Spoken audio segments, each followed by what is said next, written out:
Dessa vez é de verdade, Gustavo, disse Hugo com aquele brilho maníaco nos olhos que eu conhecia tão bem. Estávamos sentados na varanda da casa dele, uma chácara antiga e isolada nos arredores de Atibaia. Ele segurava uma pequena caixa de madeira escura, toda entalhada com símbolos que não faziam sentido. Isso aqui não é coisa de fórum da internet. Estava no fundo do baú da minha bisavó. Tinha até um diário junto. Eu revirei os olhos, tentando parecer entediado. Ah, claro, igual aquela vez que você me fez ficar 1 hora sussurrando para um pé de manga para invocar o espírito da floresta.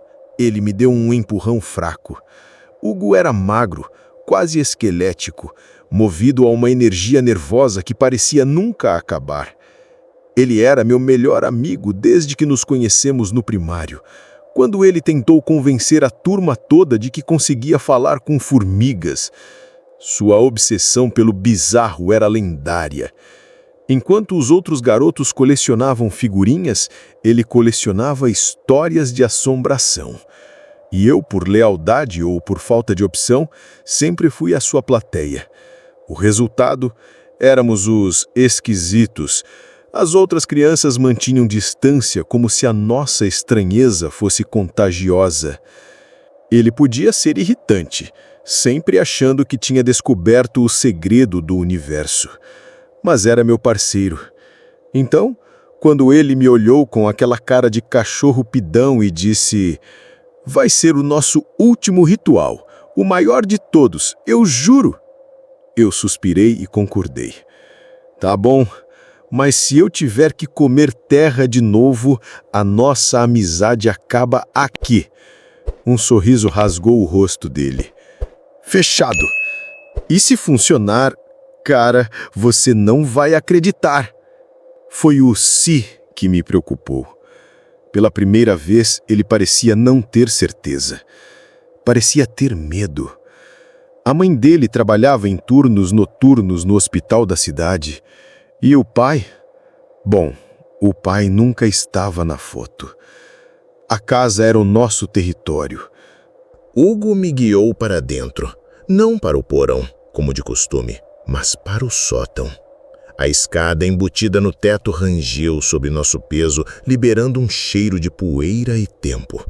O lugar era um labirinto de móveis velhos cobertos por lençóis, caixas de papelão e teias de aranha que pareciam cortinas fantasmagóricas.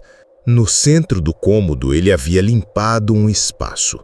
O chão de madeira estava nu, exceto por um círculo desenhado com giz branco. "É diferente dos outros", ele sussurrou, a voz ecoando no silêncio abafado. "O diário da bisavó fala em abrir uma porta, não invocar alguma coisa." Ele colocou a caixa de madeira no centro do círculo. "A gente precisa colocar objetos nossos dentro, coisas com memórias fortes. É a chave." Eu hesitei. Aquilo já estava num nível de preparação que eu nunca tinha visto. As velas, os desenhos no chão, era sempre mais improvisado. Desta vez havia um método. Havia uma seriedade assustadora. "Cara, isso tá parecendo cena de filme de terror dos ruins", eu disse, tentando quebrar a tensão. Ele não riu. Apenas me encarou, o rosto iluminado pela lanterna do celular. "É para ser o último. Tem que ser perfeito." Relutantemente, tirei do bolso um pequeno canivete que meu avô me deu. Ele colocou um relógio de pulso quebrado, o único que tinha do pai. Colocamos os objetos dentro da caixa e a fechamos. O clique da trava soou alto demais no silêncio. Tiago pegou um caderno antigo, com a capa de couro gasta e as páginas amareladas. Era o diário da bisavó. A caligrafia era elegante, mas difícil de ler à luz fraca. "Ok", ele disse, a voz trêmula. "Temos que ler juntos, exatamente como está escrito, sem errar." Ele se ajoelhou de um lado do círculo e eu me sentei à sua frente. O ar no sótão pareceu ficar mais denso, mais frio. Ele começou a ler e eu o acompanhei, tropeçando nas palavras. Não era latim ou alguma língua estranha, era português antigo, poético e sombrio. Falava sobre saudades, sobre trocas, sobre um vazio que anseia por um vulto e uma porta que só se abre com o eco da vida. As palavras não faziam sentido, mas a atmosfera que criavam era sufocante. A cada linha eu sentia um arrepio subir pela minha espinha. Tiago estava completamente imerso, o suor brilhando em sua testa. Ele lia com uma intensidade febril, como se sua vida dependesse daquilo. Eu estava na metade de uma frase sobre entregar um nome à sombra, quando aconteceu. A caixa de madeira no centro do círculo vibrou. Foi sutil, um tremor quase imperceptível. Eu parei de ler e olhei para ele. Você sentiu isso? Os olhos dele estavam arregalados, fixos na caixa. Continua lendo, Gustavo. Não para. A caixa vibrou de novo, desta vez com mais força, e uma linha fina de escuridão, como fumaça negra, começou a vazar pela fresta da tampa.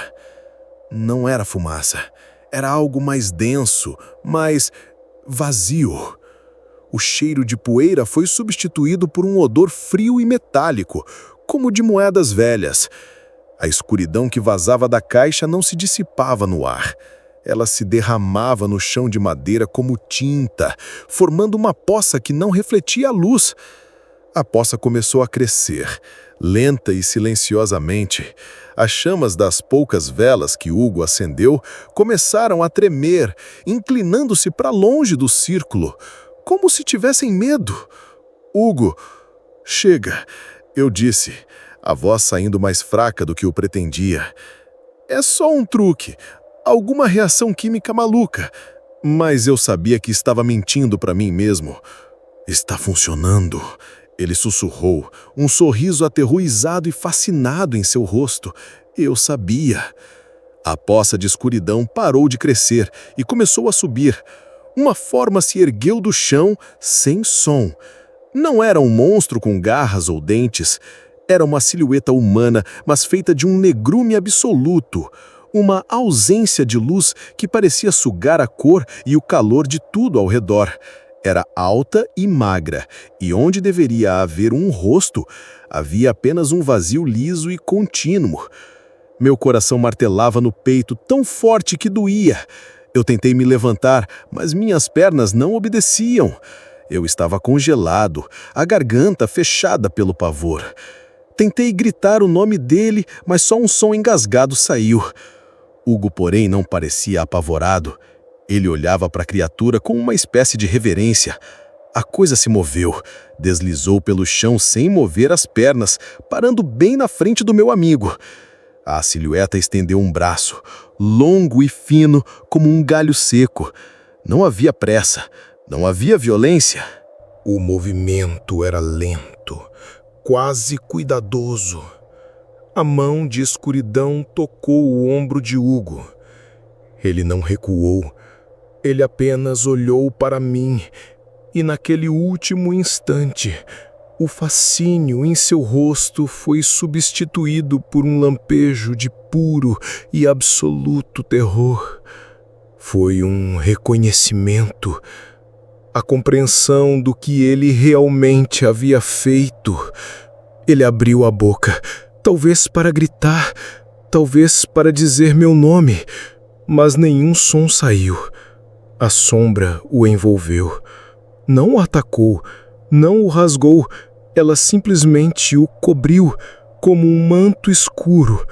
Por um segundo eu vi o contorno do corpo dele dentro da escuridão, e então ele se desfez, como um desenho de areia sendo varrido pelo vento. A sombra recuou para o centro do círculo, e onde Hugo estava ajoelhado um momento antes, não havia nada. Apenas o relógio de pulso quebrado, caído no chão de madeira. O ritual não abria uma porta, abria uma vaga. Era uma troca. E a vaga de Hugo havia sido preenchida.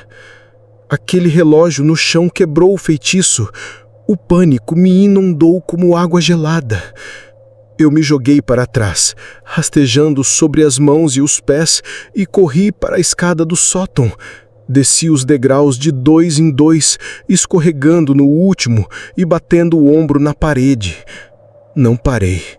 Atravessei a sala vazia, derrubando uma cadeira no caminho. A porta da frente parecia estar a quilômetros de distância. Eu me lancei para fora, para a noite fria. Corri para minha bicicleta caída na grama, o metal gelado contra minhas mãos trêmulas.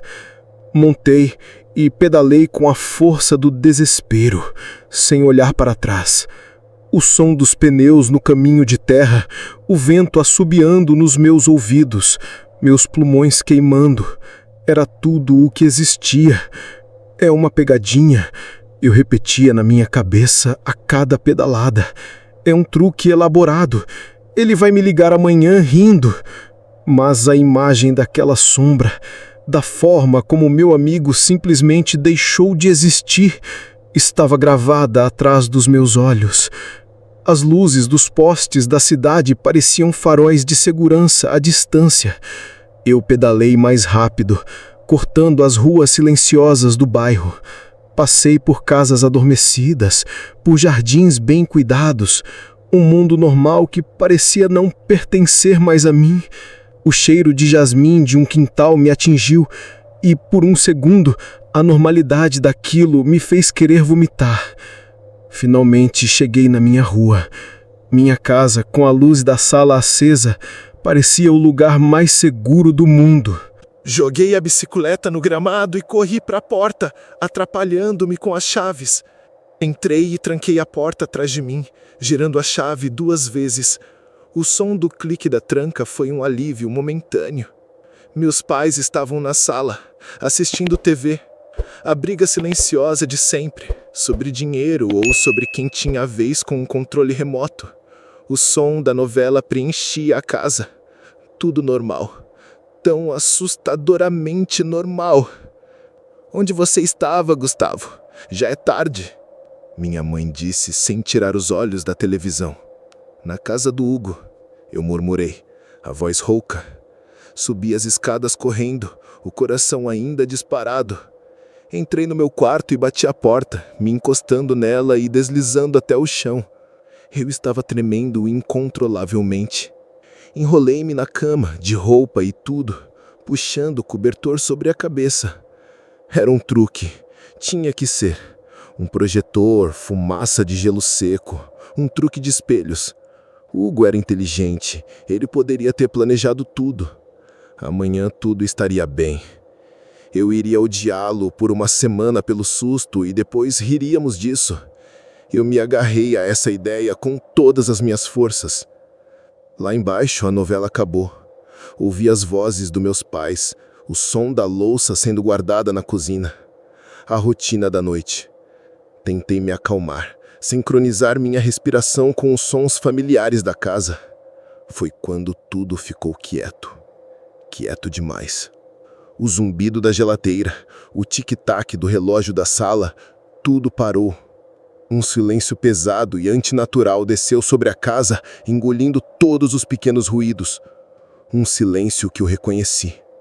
O mesmo silêncio do sótão, logo antes da sombra aparecer. Meu sangue gelou. Fiquei imóvel sob o cobertor, prendendo a respiração, os ouvidos atentos. Então, ouvi um som lá de baixo. Um arrastar lento e suave, como tecido deslizando sobre o assoalho de madeira. Não eram os braços dos meus pais. Era algo mais. Eu queria gritar por eles, avisá-los, mas o medo paralisou minha voz. A única coisa que eu podia fazer era ouvir. O som de arrastar parou bem na base da escada. O silêncio voltou, mais tenso e ameaçador do que antes. Eu podia sentir. Havia uma presença na minha casa. A porta do meu quarto não tinha fechadura. Eu era um alvo fácil. Pressionei minha testa contra os joelhos, tentando me fazer o menor possível, rezando para que fosse um sonho, um nespesado horrível.